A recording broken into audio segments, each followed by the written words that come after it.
What is creativity? Can science help us reveal one of the biggest mysteries of the human mind? What does creativity look like? How can it be enhanced now and in the future? And what happens when you invite a curious public to ditch the dull life and put themselves to the test? We ran a series of welcome trust-funded nights at the Science Museum's Dana Centre to try and find out.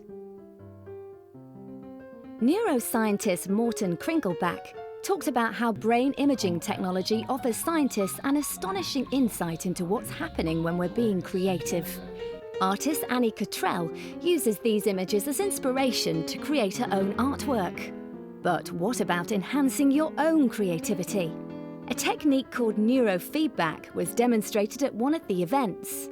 Psychologists at Goldsmith University in London developed this approach, and it is currently improving the ability of musicians to improvise during their performances. We all respond to music in different ways. In a live singing and percussion workshop with the Royal College of Music, people explored how everyone can express themselves through music and rhythm. Emily and Menz, they were actually trying to get people to do unbelievably complicated drumming rhythms. And as one of the audience members explained, when she was thinking, she couldn't do it. She had to stop thinking entirely in order to do the drum rhythms that we were talking about. And this is exactly what we're looking at within regard to how to get creative states.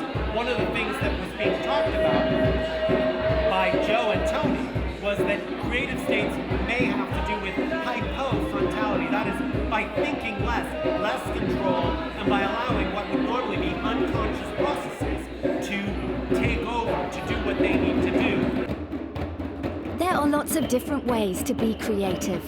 Performance artist Lois Weaver thinks her approach works. So that was what I was mainly doing, is trying to get people to think in terms of their fantasies, think in terms of the fact that they can tell lies if they want to, and they can be anything they want to. And in that context, it might pick up a little of their creative energy. Can we really explain something as elusive as creativity through science? Leading neuroscientist Samir Zeki discussed how our brains make sense of different experiences we encounter and build concepts around them. Creativity is the way the brain reconstructs a concept to produce a work of art.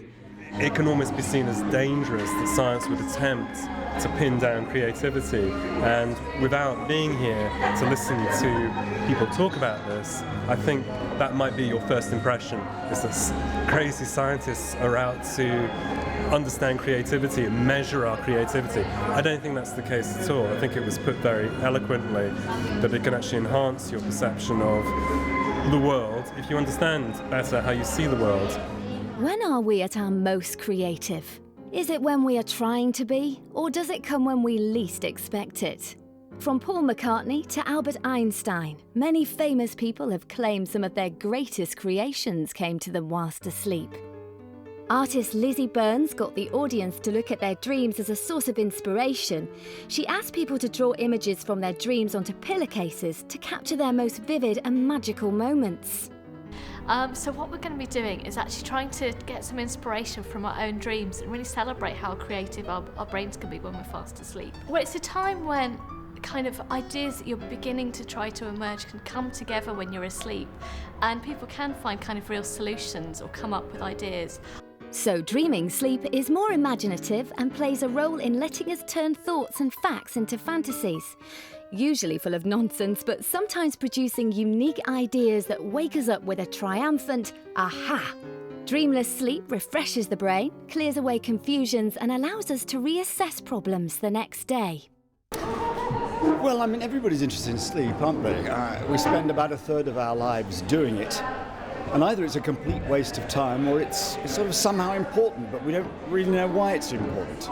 So this vague idea going around that maybe sleep has something to do with the creative process, with generating new ideas, with putting together and integrating the things that have happened to you during the day so as to remember them better, but also so as to come up with fresh ideas. That's what the workshop's been exploring. It seems that creativity is one of the last great mysteries of the human mind.